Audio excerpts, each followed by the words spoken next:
So now what? Hello everybody, welcome back, youtube.com/Geek Aloud. Today's Let's Discuss is about the PS5 reveal video. I've got Chris here with me. Hey Chris, how you doing? I'm excellent, very excited. Finally, we saw something. Do you find it strange that they didn't make like a 4K HDR version of this available after the fact so people could see it?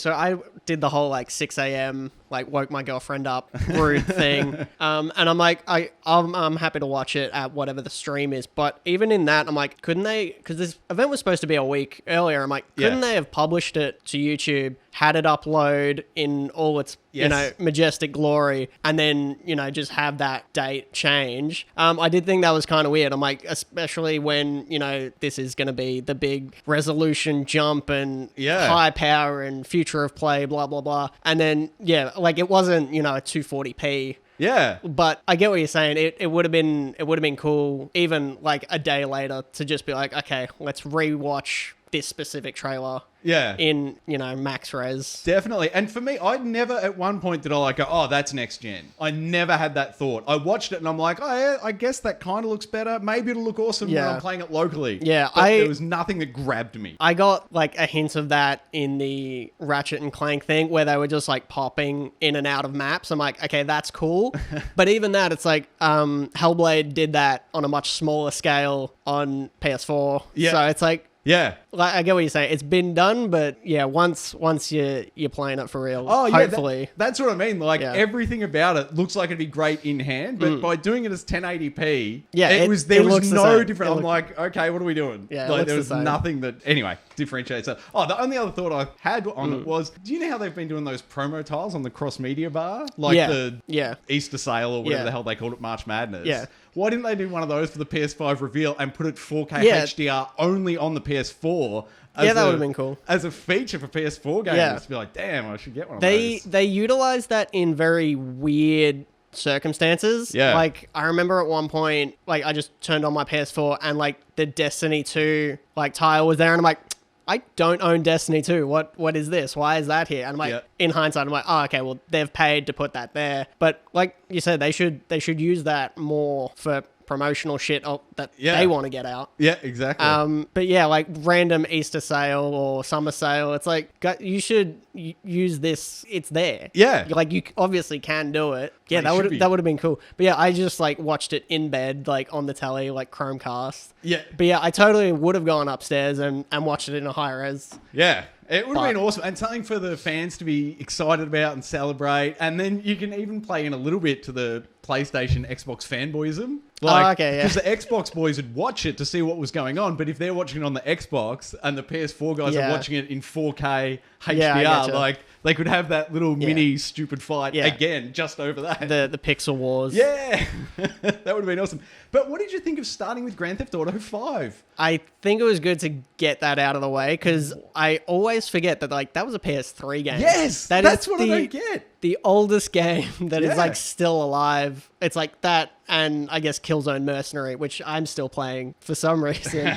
But yeah, I always forget how old GTA 5 really is. And I think that was sort of why it was first like, all right, we're doing this deal again. Someone's paying for it. Like, let's do it right at the front, get it out of the way, and then be like, okay, here's the future stuff. Okay, so on the deal side of it, do you think that deal, in air quotes that we don't know anything about, do you think that deal had to do with Grand Theft Auto 5 coming off Game Pass last month? Oh, I didn't know that happened. Yeah, so you've got all the Xbox. Yeah, they switched out GTA 5 with Red Dead Redemption 2 on Game Pass. And I'm like, I own both the games, so there's zero benefit to me on that front. But I'm still like, interesting. That's weird that they pulled GTA 5 and then, a couple of weeks later, bang. Yeah, they launched the PS5 reveal event with Grand Theft Auto 5. Yeah, that actually makes sense now that you say it. And the wording on it was weird because they wrote that it was PS5 owners will get GTA Online free at launch. Just the online. Like is this the first time we've heard them splitting the game in half? Like the online and single player stuff? Yeah, I guess because even on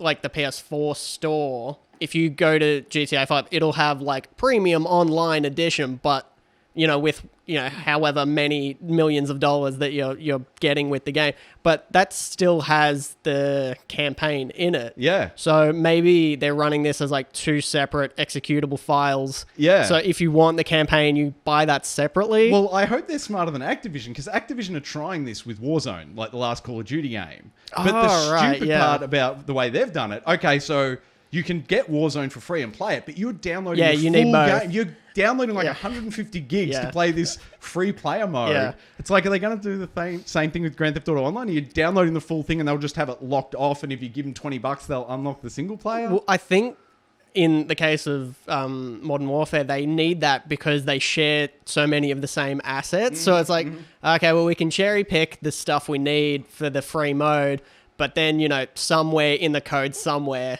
like something will go wrong. Yeah. So it's like, just give them everything. And even if they're not using like 80% of it, we know it'll work. So we assume the same thing for Grand Theft Auto 5 online? Probably, the single player? Someone will hack into it, I'm sure. Especially because it's like such a large open world. There's so many interconnecting things. Like if you pull like one object out of that game, it could crash the entire system. So do we think then the next game they showed was the Spider-Man Miles Morales? Yeah. Do we think, or do we know, because I don't know anything beyond what they've shown us on there. I haven't read any articles after the fact. Is it the same engine? Is it the same city? Is this essentially DLC for last year's Spider-Man? There was some confusion about this because when they played it, everyone's like, oh, cool, Spider-Man 2, obviously. And then, like, later that day, PlayStation were like, this isn't Spider-Man 2, it's a expansion for the remaster. And then, like, a couple hours later, Insomniac's like, no, it's a standalone game. So, like, they were obviously confused internally about what it was. But from what I can tell, it's similar to Uncharted Lost Legacy or Infamous First Light. It's a re-release. Kind of. It's like a spin-off thing where, same engine, mostly the same assets, and they're just like, okay, here's, maybe a 10-hour side expansion thing. But Insomniac has said it is standalone. You don't need the original game. I think... Did they clarify if you get the original game with it? No, like, I do you get an up-res version of... I think that's a separate thing. So when PlayStation said... it's part of the Spider-Man remaster, I think like there will be a PS5 version of that game with all the original DLC and this new expansion in it. But from my understanding, when they say standalone, you should be able to purchase it by itself. Yeah. But how much are you downloading? Much confusion. That's the defining point for me. If they call it standalone, but you're downloading a full version of a different game, that's not standalone. Yeah. But if you're downloading like a 20 gig file and the full game's 60, I'm like, that's part of a game. Yeah. Anyway, what was after Spider-Man? Oh, wait, one thing. Do we think, now I'm jumping ahead a little bit, but we've got Ratchet and Clank a rift apart after Gran Turismo 5, but do we think there'll be some sort of tie-in with the Miles Morales, like, what was the film called? It was Into the Spider-Verse. So, and then Ratchet and Clank is riffs and they're dimensions. Oh. Dimensions verse. Are we just going to see a bit maybe in Ratchet and Clank where Spider-Man pops in for a bit? There's like one cameo line like, whoops, wrong portal or something, and then he disappears again. That would be cool. I'd be happy with that. I'm always keen for like weird, insane crossovers, even if they don't make sense. Like, again, skipping ahead when they did like the Sackboy... adventure, I'm like, just put Astrobot in there. Like, they're the same character. Just do it. And we are jumping ahead a bit, but I do want to hit that as well. What we skipped there was Gran Turismo 7. Now, I skipped this for a good point. I could give... I love racing games. I've got the steering wheel. I've got, like, the separate... the clutch, the gear shift, everything. I love it all. Watching somebody else do a Gran Turismo run just mid-level, it's like, what is this? Yeah, it's not. Do a hype reel, like, cut me a bunch of crashes or wins or something, but just... Here's a shot in the car of a car moving. I'm like, really? Yeah, some bro just driving. Yeah. I'm not too into like the racing sims. I'd prefer like much more arcade. Playing them or watching them or both? Both. Yeah. I'm much more like Burnout Paradise is my favorite racing game because it's the furthest thing from reality imaginable. Total arcade. Yeah, it's Have you looked at the Forza Horizons? I have. I was going to say, they might be up your alley. Check those out. They look kind of cool. But again, I'm like, I'm not, with most games, even, racing aside, I'm not there for realism most of the time. I'm like, give me something crazy and insane that I can't do in real life. The awesome, crazy, and insane insane thing in Forza Horizon 4.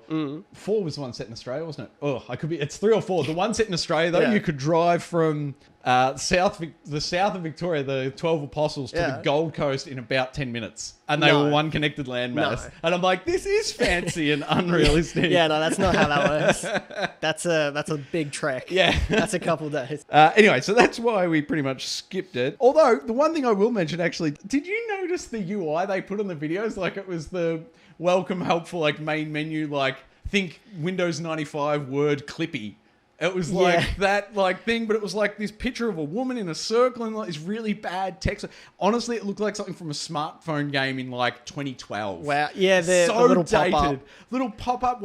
Everything about that looked horribly dated. I think the original plan would have been to like present these on a stage and have someone come out and do the intro for real. And then, because they can't do that and they've pre-rendered and pre-cut all this and it's, a nice shiny package. They're like, okay, well, I guess your options are we can have a voiceover, sort of do the same intro, or we can have some on-screen interface where I don't think it was text is coming up. And I don't think that was added for the presentation. I reckon that's like main menu. I reckon that'll be in the game when people boot it up. Wow. It's like, I could be wrong. I don't know. That's an assumption, but it looked pretty dated. Yeah. I'm not too across that series to begin with, but yeah, maybe it was part of the actual UI. Time will tell. And then we're on, of course, to Ratchet and Clank: A Rift Apart. Now, to me, the first thing I thought, now obviously I'm in a different position to you, I've got 2 young boys, but the first thing I thought was, this is a hybrid between Skylanders and Pixar did a park, like a Connect game that was like Pixar, adventure park or theme park or whatever. But it's seriously like, it was kid-friendly. They're both kid-friendly games. It looks like they've done a mashup of those two. Oh, so you can jump between the worlds. Not the jumping between worlds, but the little mini games, like all the mechanics that they showed off, like the sliding down and dodging things and rail grinding and all of it. Straight out of kids' games. I'm like, my boys will love it. Personally, I'm not a big Ratchet and Clank guy.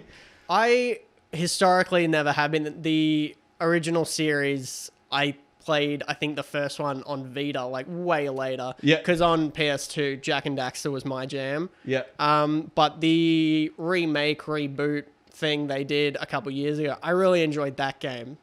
So I'm keen to see whatever they do next. Yeah, but it's great. Like, I'm stoked and I'm looking forward to playing it. But it's one of those ones that's, I guess, just as I'm turning into a very old man, my view of gaming has evolved to the point now where I can see the difference between that game looks like it's fun for me to play, and this game will be awesome to play with my kids. Like, they are 2 totally different things. Yeah.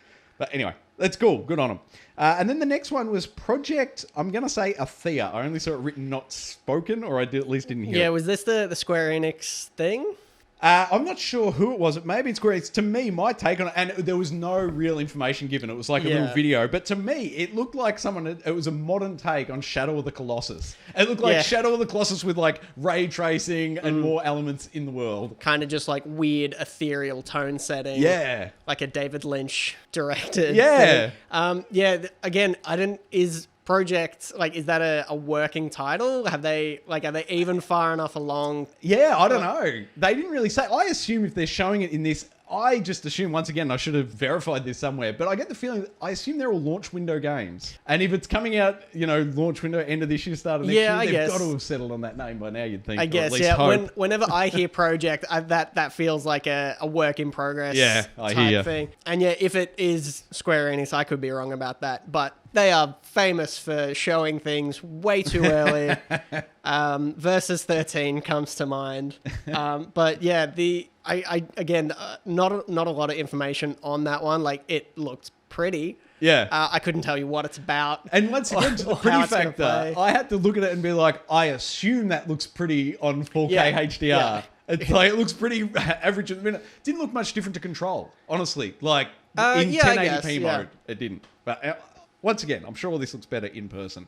Next up was the short little one of Stray, which was the cat. The cat, yeah. Now, to me, before I realised the main character was the cat, because I thought it was the robot in that opening like second shot or whatever, that really long one, I thought it was Gravity Rush 2. Like the look and the black cat in the background and just vibe. The neon look and the city. I'm like, is this Gravity Rush 2? And now that I've said that, I'm like, did they make Gravity Rush 2? They did. I'm thinking. Well, then it must be Gravity Rush 3. Yeah, it could either be more Gravity Rush or just the old ones again. Again, I don't really know like what the gameplay of that is gonna be. It'll be cool to just like jump around a city, and I think it's like a mystery thing. But again, like as a cat, how much can you interact with the environment? Is it gonna be similar to Everybody's Gone to the Rapture, where you're sort of just moving through the world and the story happens almost around you?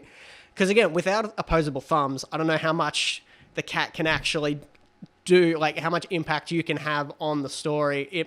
He's got a backpack though. I don't know how he put it on or how he's going to get things out. His crazy owner put it on him. That's how cats get up with I don't know what's in it or how he's going to get stuff out. But it could be cool, especially... Do you know much beyond what we saw in that video clip? Like, have you looked at it after the fact? No, not really. I'm wondering now that we're just talking about this, I'm like, could this be another Untitled Goose Game? Could this be the dark version of Untitled Goose Game? Oh, like a gritty... Is this like a cat doing like 3D puzzle solving? That would actually kind of be cool.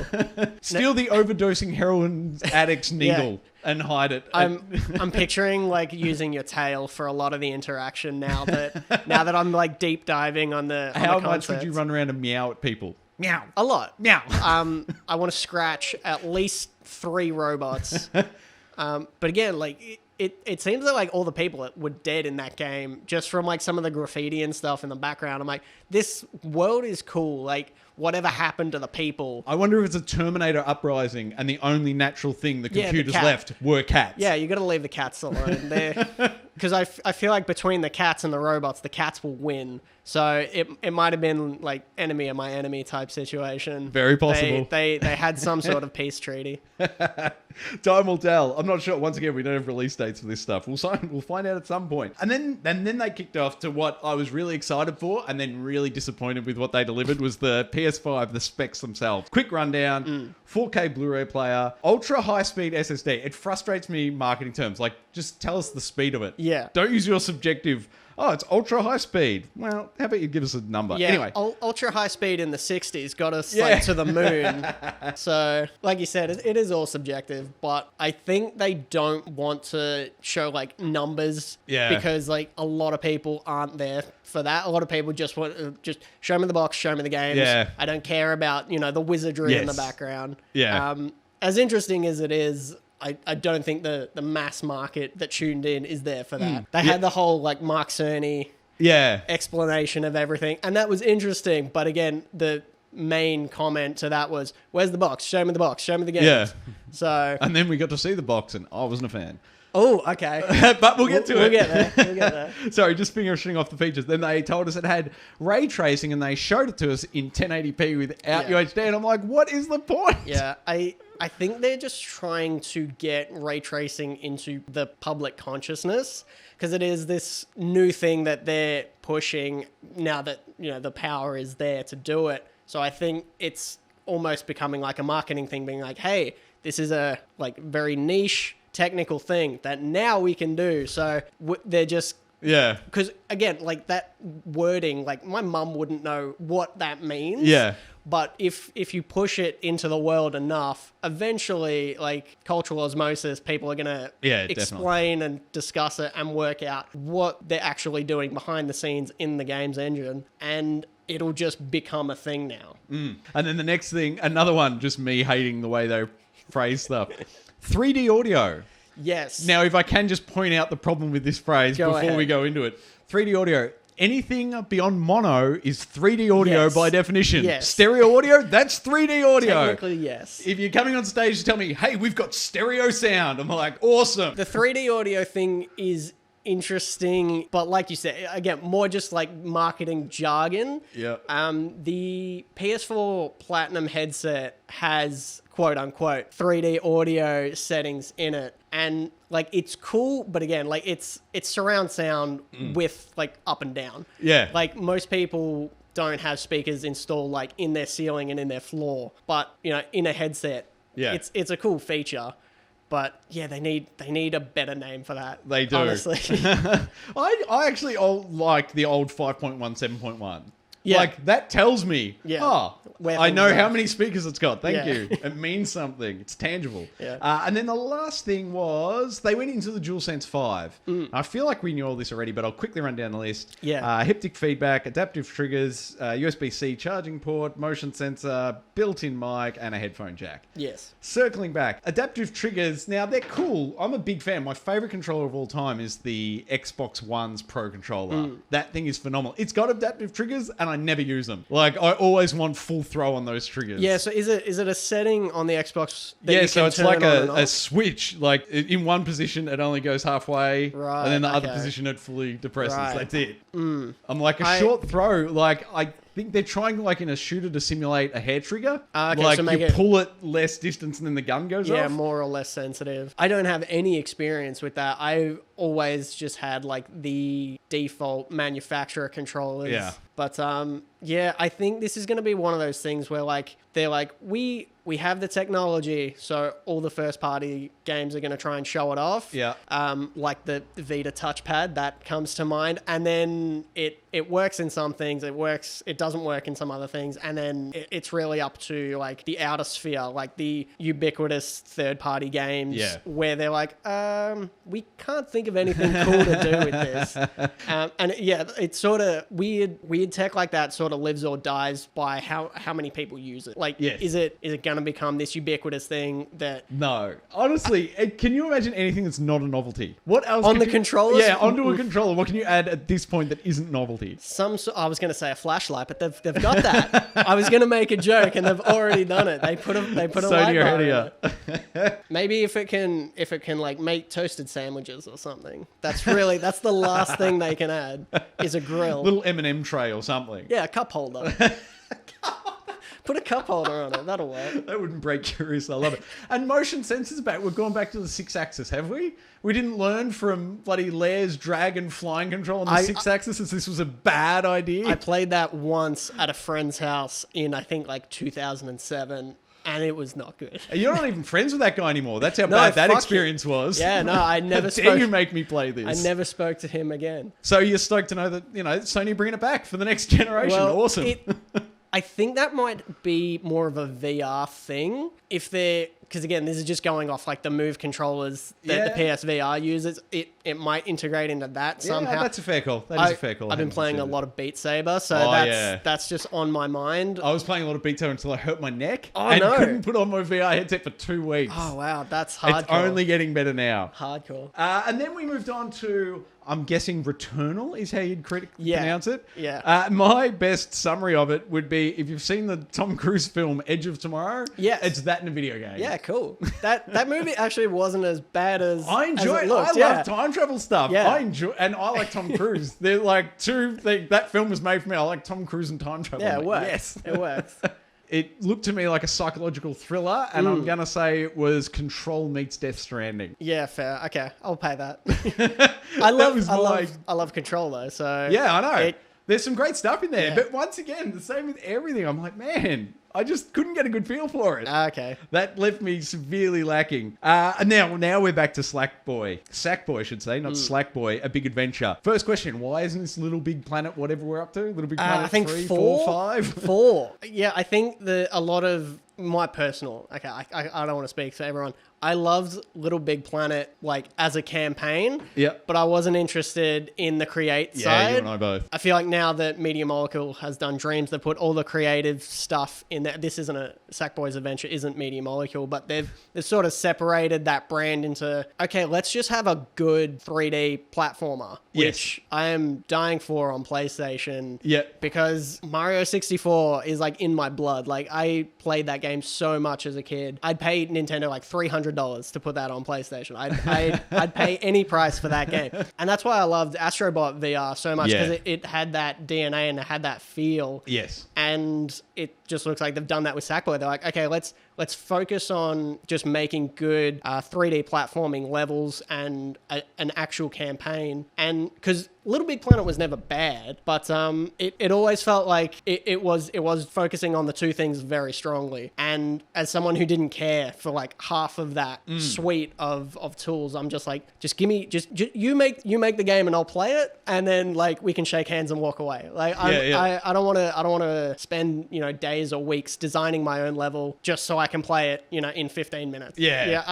I'm so excited to see Sackboy like in his own thing and just enjoy it. Yeah, it'll be good. Once again, for me, it's one for the boys. Yeah, like I don't want to put in the work. I just want the enjoyment, really. Yeah. So you're not into Dreams then, I take it. I played Dreams again at a different friend's house, and we made Shrek swamp, and we animated Shrek chasing Donkey around the swamp screaming, and it was fun. How long did it take? How long was this experience? It took us about 2 hours to make essentially a GIF, but like it was fun. But I don't know if I'd put in the time and effort to make something like actually awesome. You won't be going for the platinum in it? No, probably not. I assume there's like some 1,000-hour probably dedication. Or like users have played your creation 10,000 times or something ridiculous. That was a big one in Little Big Planet. It's like people have to love whatever you made, and it's like, I don't want to make anything to begin with, let alone something good. And then, of course, we had Destruction All-Stars. And my first question is, what game is this trying to be? There's a bit of Titanfall wall running in there. Yeah. There's a bit of Destruction Derby vehicles. Looked like the ARMS characters outside of the car. I don't know what's going on. Yeah, it looks like Twisted Metal and Fortnite sort of smashed into one thing. It looks cool, but yeah, I don't know if I'm going to be all over this one. I wonder if it's one person in a car and the rest, like, what's the hunting one? Evolve? Evolve, thank you. Yeah. Is this an Evolve situation? Is there 4 people in a car and one person on foot and they're trying to run him down? Is it invert? Like, is there one person in car and 5 on foot and he's trying to run them all down? And survive. Yeah, I don't know. There was a lot of, like, car on car There was also combat. Like, rodeoing. Yeah, I don't know if this is all like one thing or these separate modes of gameplay within it. But yeah, I can't really get a feel for this one. Well then, let's end it with this. Will you play it when it comes out, or will you just be going for the demo? If there's a demo, I'll check it out. I'm happy to try anything and see what it has to offer. But I don't think I'd drop a significant amount of cash just to see what it's about. Fair enough. We'll wait for the reviews on this one. Yeah, I'm not sold yet. And then we had Kena, Bridges of Spirit. Now, the first thing I thought of, one, and the wide shot, was the all those pots sitting around made me want to Dark Souls body roll through all of them. Yeah, just smash everything out. And then the little black goo things reminded me. Do you remember that old game, the touch phone game, like World of Goo? No. There was all little black blobs running around. You had to like connect them together, little creatures and stuff. Anyway, looks like they've lifted them from there. I was getting Loco Roco vibes from those creatures, because there was something similar on the PSP. Absolute classic Loco Roco. Yeah.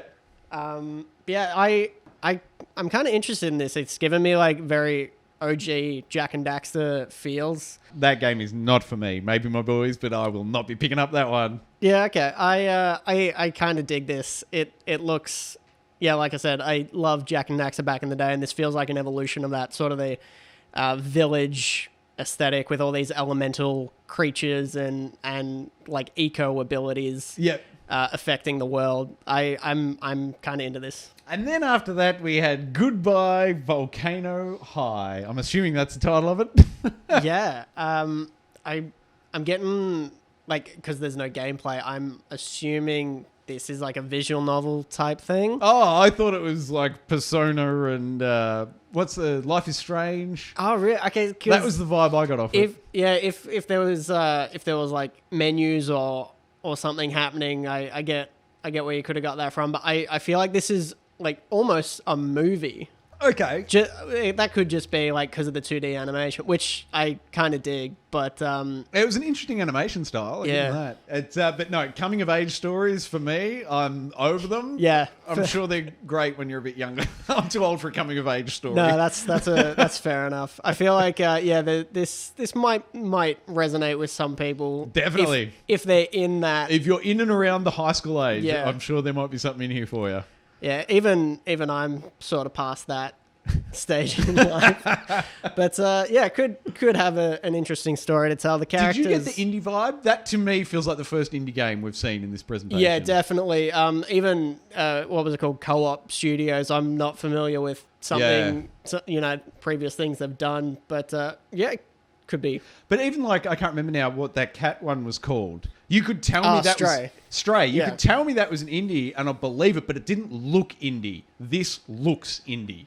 I guess that's sort of like a victim to the art style. It's not like some super hyper realistic rendering of like the pores on someone's skin. It is like a almost 2D pencil drawn animation style, which is interesting, but like you said, it makes it look, especially compared to some of the stuff we've seen, in the previous hour, it doesn't look as high polish as some of the other games. No, it doesn't. But good on them, and hopefully someone out there loves it. And then we had one of my favourites of the presentation so far, Oddworld Soulstorm. My God, now, I'm sure this is just a Troy thing, but back in the day when I had bugger all money and got like one game every 6 months, I got the original Abe's Odyssey. Yeah, okay. Oddworld Abe's Odyssey, and played the bejesus out of it. So me watching that trailer, it triggers all my nostalgia vibes to go off, but I'm pumped for it. I've never played an Oddworld game. I own the new and tasty remake they did. I think that was of the original Abe's Odyssey. I've been meaning to give it a go for a while because it is such a odd world. It's like it's so bizarre and interesting and like very unique. I'm keen to see this. I'm keen to play this. This for me, I could tell you off the bat, they could charge me $60 and I'd get it day one. Yeah, this to me looks like it should be that mid-tier $40 DLC only type game. Okay. That's how it looks, but I'll give them full price and physical release. I'll take it. Yeah, I'm interested to play this. I should do the new and tasty beforehand, but we'll see if I get there. And then, of course, they showed us Ghostwire Tokyo. That looked very cool. I see that one being the most potential to look really awesome firsthand. Yeah, I remember this either last year's E3 or the year before, but now that they've shown it, I think that was like a tease. Now that they've shown like gameplay and you can tell it's like first person, it's kind of giving me like BioShock vibes with the whole element bending. Some cool like horror tropes in there with like headless schoolgirls running around. A little bit Feary if you ever used to play Fear back in the day. Fear was awesome. I'm interested in this too. It looks fun. It does look cool. And I was sitting there and watching, I'm like, what could they do to make it next gen? What is it that they could do on screen that would make me think that is next gen and get it across? The only thing I had was he looked a little bit like some of his hand movements, like I assume it's a he. Some of the spell casting you saw looked a little bit different. And I'm like, even if they just let us create our own spell and our own animation, like if you could give us a screen where it's like, okay, it's like this finger goes this way and then does this and the other hand comes in and does this. If you could like pre-make your cast and then use it in, like that'd be cool. That would be cool. That'd be very next gen-y. Yeah. It reminds me of like in the old like WWE games, you could create like your wrestlers like finisher move. Or what was the it was maybe Skate or a Tony Hawk's game. There was one of them back on the 360 that they used a little webcam and you could take like a front-on photo and then a side-on photo and they made like a really bad 3D model of your face in game. Yeah, that's awesome. That was like 15 years ago. I'm like, they need to bring more of this stuff back now. We've got so much cool tech. Yeah, I feel like people would abuse that now. I know, but awesome. Like, give us a system we can abuse. Yeah. Like, let's have some fun with it. Yeah, that would be cool if you could like customize your own spells and stuff. Yeah. Anyway, but other than that, the game looks awesome. Yeah. That's a definite day one pickup for me. No question. No question. Yeah, same. A little bit, some of the way the character model moved with the heart thing was a bit, what's that, dead shot Headshot, Hotshot, the VR game. Super Hot. Super Hot. That's the one I'm thinking of. Awesome game. And then they showed us Jet the Far Shore, and I didn't know what to make of it and didn't really care. It kind of looked a little bit Journey at the start, and then it might have been an Elon Musk simulator. I'm not quite sure what it was about. I'll wait for reviews to come in on that one. What was your take? I like the opening. It looks like very colonial America, like settlement vibes, and then like obviously that's the vibe that they go with moving forward, colonizing space or some foreign planet. But yeah, the art style just like of the people was kind of bizarre and cool. But yeah, again, gameplay sort of eludes me in a lot of these. I'm like, I don't know what it's going to actually be. But yeah, I'll keep an eye out. Could be something worth investing time into. Yeah, unless I hear it on 8 different podcasts, people telling me I should play it, I'll probably give that one a miss. Next up, they showed us Godfall. It reminded me of Infinity Blade. Not sure what else to make. Meh. Maybe once again, maybe in 4K. What was your take? This trailer was actually quite good for something I had zero interest in before. This showing of it, I think this is the second time they've shown anything from this, was a lot better than the first one, the first reveal we saw. I don't know if that was just like the hype music in the background or like the cool combos and finishes, but I believe this is a multiplayer focus thing, but if there's a campaign, I might actually check this out now. It struck me that there were a lot of like large objects in the world, like they're going for large scope, but at the same time they were fencing you in a lot. The draw distance itself, like it's not like you could see beyond a cave before it turns into skybox. It was like little arena. Yeah, a bunch of arenas though. I'm a bit meh. Yeah, I'm pretty sure this is a multiplayer focused thing, but like I said, that's not really my jam. Yeah, no. But if there is some sort of story mode, I'd check that out. It could be cool. And then they took the time to show us, God, what was it called? I just saw it. Solar Ash. Solar Ash. The bit that looked awesome in it was right at the end when she was standing upside down and looking out. I love it. If they're messing with gravity, I'm all about it. Yeah, I don't know what to make of that. There was like some sort of like skating mechanics happening. I don't know if it's like if that's like the pull. I don't know if that's like the main focus is sort of darting around the world. It looked a bit gravity rushy. Run up the walls, turn gravity on and off maybe. Yeah, almost like a parkour type thing. It could be very cool. That's got my interest more than a lot of things we've seen so far. And then one of my favorite games got a sequel, Hitman 3. I'm such a fan of that franchise. The only disappointment I have, Hitman 2 is made as a platform. Yeah. Leverage the platform. Just give me more levels there. Other than that, awesome. Very excited. Can't wait to play it. That's my number one so far. My only experience with Hitman was Silent Assassin back in the day. I haven't played like this new rebooted series, but I get what you're saying. Like I believe season 2 was the one where they just kept adding and adding Hitman and adding. 2, well, Hitman 2, they after the fact put all of Hitman 1 into it. Oh, they really? made it so good. You could download like the legacy pack, and it was every level, every counter, every mission from the first one in number 2. That's kind of cool. So again, yeah, they could have just kept expanding on that. I don't know what mechanically they've added to justify. That's the big question. How do you justify? Have they added a mechanic that breaks all the other levels, and that's why they have to separate it? Like that would be totally acceptable. But this could just be like a licensing thing, because didn't the last 2 haven't they left the publisher? Yeah, that's right. So it could just be like, hey, we're on our own now. We can't add any more to the previous game. Yeah, I'm not sure when that whole deal fell apart. I feel like they released number 2 as an independent entity though. I think they split after. I could be wrong. I feel like they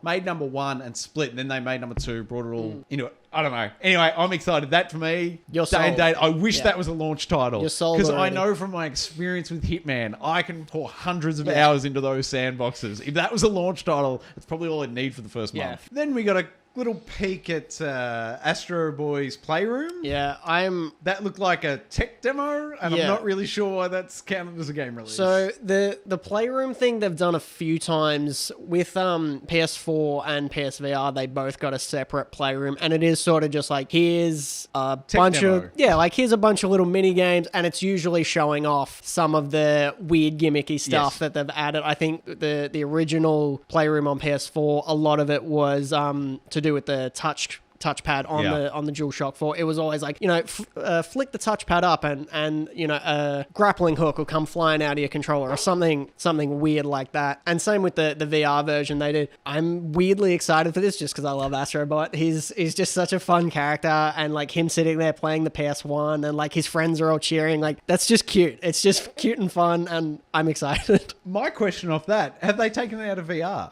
Is that not a VR experience? It didn't look VR. No, I think with like the original one, it's just I guess 2D. But yeah, the But not Astrobot VR, I mean. Like, that was amazing. And this looked like it, but it didn't look like it played like it. So it's not a VR game. No, I think this is just like a normal boo to that. platformer thing. But that's what the original Playroom was. Yeah. And then Astrobot Rescue Mission was one of those mini games. Yeah, and they've fleshed gone, out. Yeah, they've gone, oh, this is a cool idea. Let's expand this and obviously put it in VR. Yeah. But I was hoping this was an extension of that. But if they've gone back to the drawing board, that's when I saw it, I'm like, oh, it's Rescue Mission 2. And then like when it was a little bit disappointing when they're like, oh, it's just another Playroom. I'm like, cool. I still want Astrobot Rescue Mission 2. Like, give me more of that, because I guess we'd be really upset if they called that a full release, charge of $60, and then you get it, and then you're like, oh my god, it's just a tech demo. Yeah, exactly. I feel like they've done it the right way. Yeah, it is probably going to be like, hey, this is what the adaptive controllers can do. Yeah. And then they'll be the only thing that ever uses it.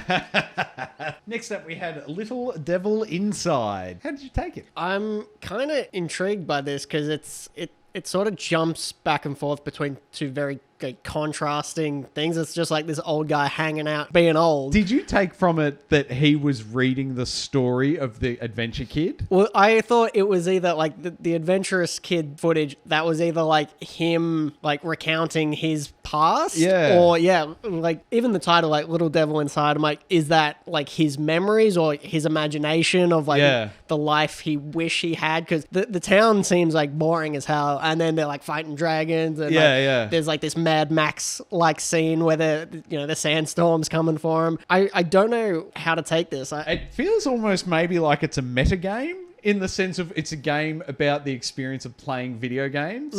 Because that's kind of, I feel like the old dude in a really boring existence, and then every night I get to turn on a console and I get to peek on this weird avatar that's in this crazy land that gets to fight this craziness, and then I wake up the next day and I'm doing something boring again. But some part of me is like reliving a part of the night before's game experience. That to me just struck me as a meta game, a game about what it's like to play video games. Yeah, that's actually a really cool idea. I like that. I was on like a similar tangent, but you've unpacked that quite deeply.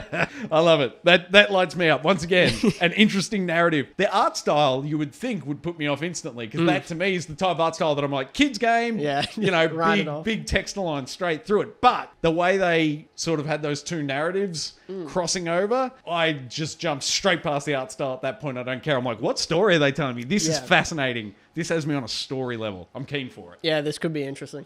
And then it brings me up to a question. Is it still called NBA 2K, or is it now just 2K11 or whatever the hell it was? They seem to have 2K21. dropped. They seem to have dropped the NBA part, but they have other like leagues in this series, don't they? Like, I don't know. I'm not a basketballer. I don't follow the sport and I don't play the games. I'm positive that 2K have other sports licenses that they do, unless they've lost them and now they're just focusing on the one. But again, like that, I feel like that might just be one of those things where it's like in that audience culture, that's just what they call it. So yeah, right. Like that's what they're sticking with. I wonder, does that break the record for the most amount of sweat ever displayed on a video game character? That was the sweatiest man I've ever seen. and again, like I was saying, like that's the game where they want to show off like the hyper detailed, like pores dripping with sweat, ultra close up, like hair follicles. Like that's the one. Do we anticipate some sort of a reimagining of the Spider-Man Puddlegate? Will the game release and there'll only be half as much sweat on the character's face and everyone will be up in arms? Well, I don't know if the audience for that game actually cares. Like if the gameplay is good and it looks pretty, like they're probably more there for like the mechanics of the basketball game. Very true. Unlike us Spider-Man nerds. And then we got to see the interesting, I say with a question mark, Bug Snatch. I assume it's how they want it pronounced. I dreamt about this and it was nightmarish. This game actually like haunts my soul. It's a cool idea. It seems like they've gone like the whole like you are what you eat. Yes. And I imagine that'll play into the mechanics. Like the dude with the hot dog's hands, he can't carry things obviously, but those creatures they're eating are obviously sentient. Like they like this is cannibalism. Like they're eating people alive. It's terrifying. So what you're missing is the screaming, pleading for mercy as the strawberry went into his mouth. Yeah, oh God, no! But like that's what's scary. It had a face, and she ate it alive. Wow. All right. Well, Bug Snatch goes on the suspicious. Probably won't let my kids play it. Watch. It would be awesome if, like, slowly throughout the game, though, it turns a lot darker. like it opens, like, very fun and, like, accessible, and then it just takes a turn. What if every time you eat something, you know, like you ate the strawberries, his hand turned into strawberries, hot dogs, etc. What if following him around, somewhat like Star Wars, he had the ghost of the souls of all the creatures he ate. So he's walking along and they're just mocking him endlessly. All the murdered souls you eat just haunt you. Try and be mayor of a town when you've got 36 ghosts following you around, mocking you. Yeah, this one scared me a little bit. I don't know how I feel about this. I'm going to put this one in the hard pass category. And then the game that kicked off the franchise that is near and dear to my heart, Demon's Souls. Remastered, we're assuming? I think this is like remake, because I saw a side-by-side like with the original trailer, and this looks a million times like way more defined. So I think they've built this, you know, from nothing. Do we know though, have they hit like the same length, or are they Final Fantasy VII and it's going to be 30 times longer than the original? I don't know. I think it would be like one concise package. Yeah, you think it's got to be a one-to-one copy. The diehard like Dark Souls, Demon Souls, Soulsborne's fan wouldn't stand for a modified boss battle. Yeah, you're a very enthusiastic bunch. I'll just say that.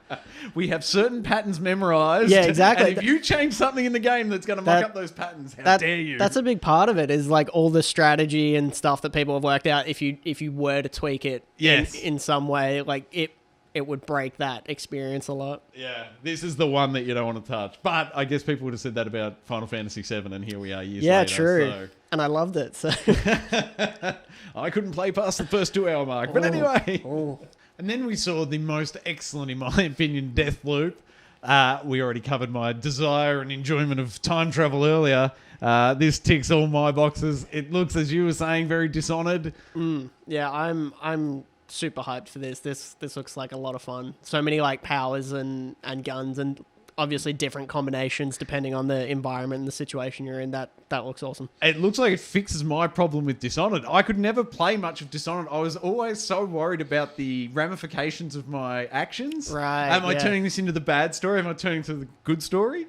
If they just let me die and then restart the whole game again, and it's essentially one Hitman level that I have to play perfectly with 8 targets, that's the way it read to me. Yeah, that's what you want. That is phenomenal. Like, I am down for that 100%. Do we know if the girl in it, is that another human character, or is it just an AI bot protecting another AI bot? Oh, that's interesting. I thought it was like a single player game, but that would be awesome if it was. The way it just sort of made it sound a little bit spy versus spy-y. And I'm like, is that a human player? Yeah, it could be like that might again just be like a mode within the game, but that would be awesome. Yeah. Also like super frustrating. Like if you were right there and then someone just takes you out, that'll be a killer. That would suck. The other way it could be cool is if it was it's like you and another assassin, but you've got the same list of targets on the same island. Yeah, right. And it's like a high score chase. Who can take, like there's 8. Yeah. So you could have a tie of 4v4. Yeah, that actually reminds me a bit of the Assassin's Creed multiplayer that they tried so hard to make a thing for so many years. Oh, that's right. I forgot all about that having a multiplayer. A lot of people did, but yeah, that when done right, that game was actually quite fun, but it relied a lot on like the other players playing it properly. Like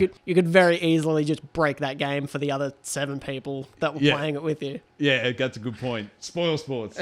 Anyway, I'm looking forward to Deathloop. And then, of course, we were scared with Resident Evil 8. Did you finish Resident Evil 7? No, I've never played any of them. No. So I guess your interest is about 0? Not 0. I've been meaning to play 7, and like I've heard the remake of 2 is very good. It was just one of those series where like when it started, I was too young for something like that. That horror level, and now I just feel like there's so many that like the ship has sailed, and I'm way past it. But I've heard really good things like in the past couple of years about what they've been doing, because I remember like everyone hated 5 and 6 because they were too actiony, and then there was a couple of weird spin-offs, and it seems like they're on a roll. Like the past couple of years, the fan base has been really happy with what they've come out with, so it might be time for me to jump into 7. And now I know you got the PSVR headset at home, so I'm telling you, if you want to get into Resident Evil, buy number 7, play it in VR. You'll be scared stupid, but you'll love the series. Yeah, that seems like the worst idea ever, is to put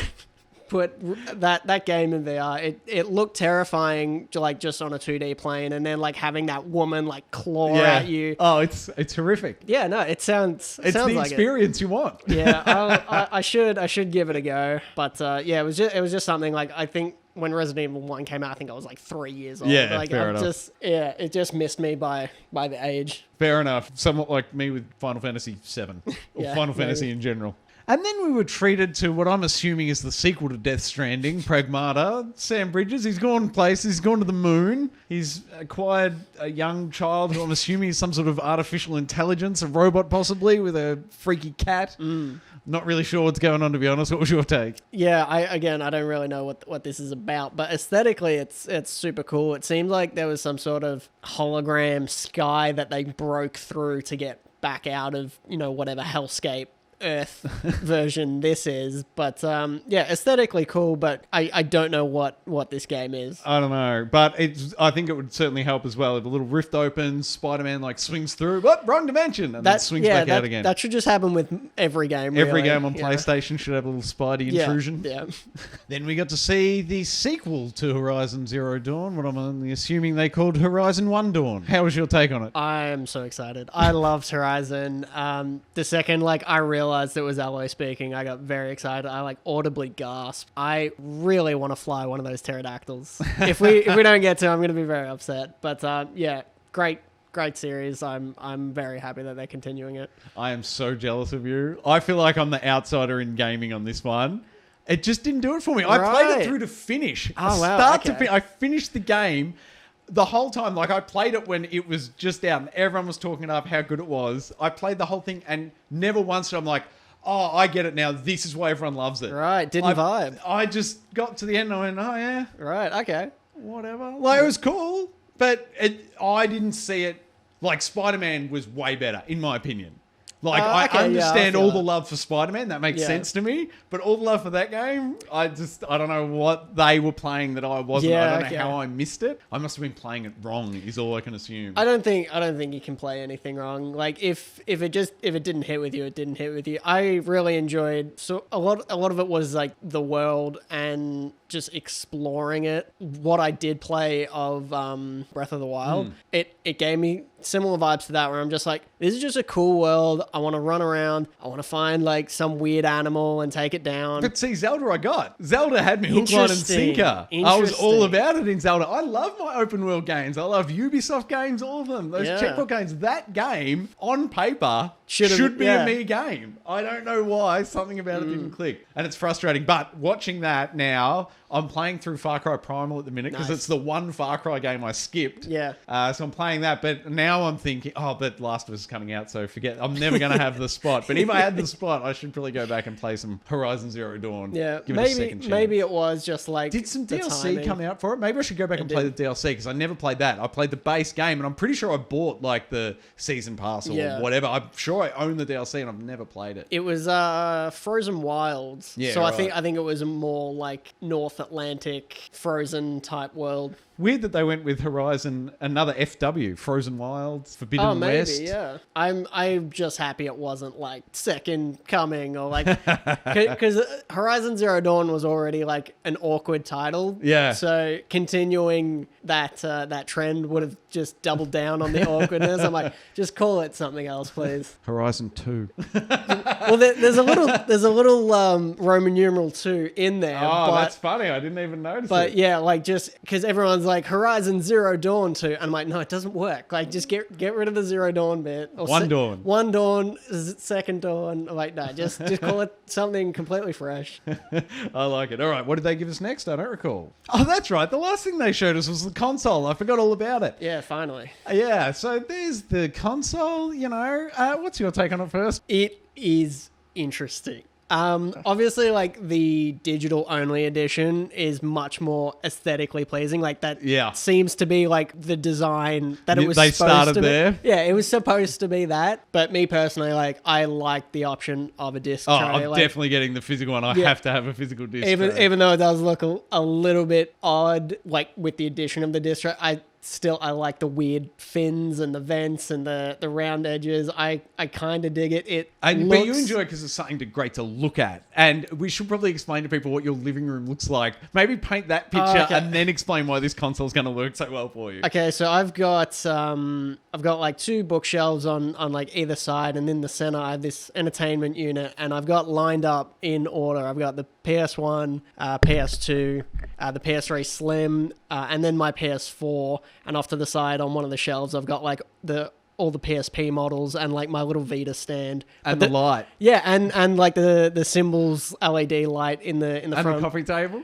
Oh yeah, and I've got a coffee table that looks like the DualShock 4 like face buttons. Basically, you've got every PlayStation's fan's dream living room. Yeah, pretty much. I sort of just like, because back when I was like living with my parents, I had all this cool PlayStation shit, and I'm like, I've got no room to put it, so it all just like lived in the closet. And I'm like, all right, now I can build like my setup. I'm gonna show all this cool stuff off and like look at it all the time. I'm like, because the PS1, I'm like, it's iconic. It's and it's boring. It's a boring looking. It's a gray rectangle, and that's it. Like the top opens, and that was it. But it's so iconic. I'm like, I just like looking at it sometimes, and you pick it up and you're like, it just fills you with this warm fuzzy. It's definitely. Just like, there's so many just Pro Skater 2 memories just flood into you when you look at it. And so you're right, that PS5 console will fit beautifully in your living room. It makes nothing but sense. Right. But for me, my living room, I've got two young boys in there. Yeah, okay. And that thing is going to get destroyed. Yeah, okay, I feel you. Every little bit they've got, the little bit that juts out, that's perfect for some Lego or some Play-Doh. Yep. There's going to be shit put in, like the little, like every space they make, I'm concerned some part of some sticky bit of food or a toy is going to end up in it.